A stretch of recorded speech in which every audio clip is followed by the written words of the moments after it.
Okay, Miles, this is a card that didn't show up on your list, but I think you might have some strong feelings on it. At number 67 is the 2015-16 Panini Flawless Lionel Messi autograph patch. I think it's called the Momentous. Is that right? The Correct. Momentous Yes. dual patch auto.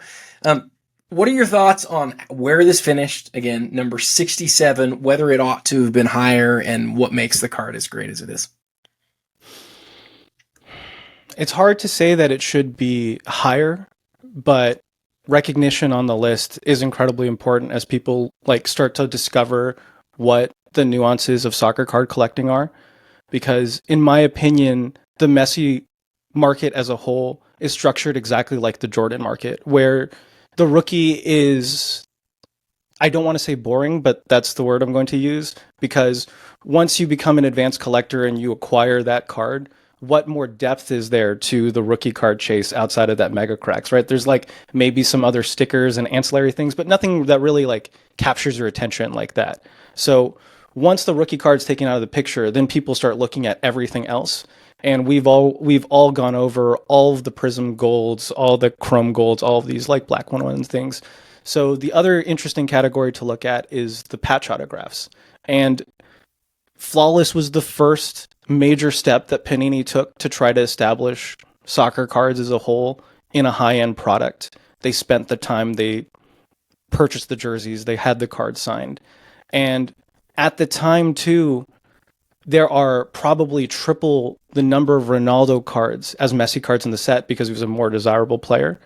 And Messi's patch autographs only span between the soul of the games and the Momentous dual patch auto. There are only two variations. There are no parallels to the Momentous, so there's only number to 5, and there's 56 soul of the games, and then the rest of them are just base autographs.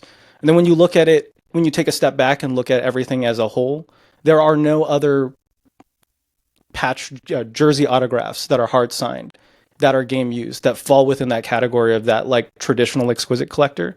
And it's just a really unique divide as to how everything's structured out. It's just something truly unique that you don't find anywhere else in sport. But these things take time and nuance, and the cards have to be distributed before like people appreciate it.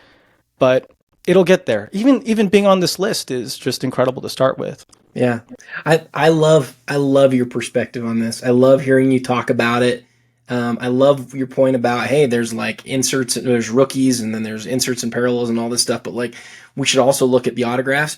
I know that there's some controversy about some of Messi's autographs out there. Do you have thoughts and feelings? I'm guessing you know what I'm talking about with the controversy. Yeah, the reason why I feel super confident about these specific sets, it was like 17 Immaculate, the 17 Noir, the 15-16 Flawless, is that there's a Panini blog post where Messi is actually there doing the signing, and you can see him physically signing the cards. So like, that's where I put it to the questions to bed, because I think that may have been the only time we actually saw pictures of him physically signing. Mm. Do you think so? I think one of them is eminence that people are worried about. Do you have a strong feeling about whether those are real or aren't, or do you not have you not really looked into those? The discrepancy based on what I see in the structure of the autograph is not similar to the other ones I've seen. Mm. But like on the same note, people are focusing on this controversy right now. If you studied both Cristiano's and Neymar's autograph samples, you will find 5 or 6 different variations across the board. So this is not solely limited to Messi. So would you say though that you're confident that those other ones aren't real, or are you just like, I stay away from them because I'm not as sure? For the same, I stay away from 18. I basically stay away from anything past 2018. Everything.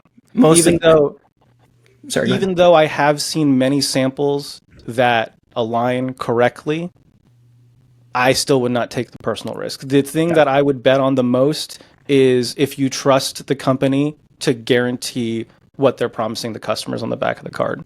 So if you trust the brand, that's what I would go with if you don't have empirical evidence that he signed it. And you feel like the pictures are as good evidence as you're going to get. With this, absolutely. I mean, that's what they use for the photo matching, right? So that's what I have to go with. No, I think that's great. Well, thank you again for taking us through this. I love hearing your perspective on the Momentous. I didn't know there was just 5, that there were no other parallels. And I know that his autograph patch world, like there's such a small number, but there's so many collectors of his. It's sort of easy to understand why that one's been as discussed as it has been over the course of the last couple of years. It's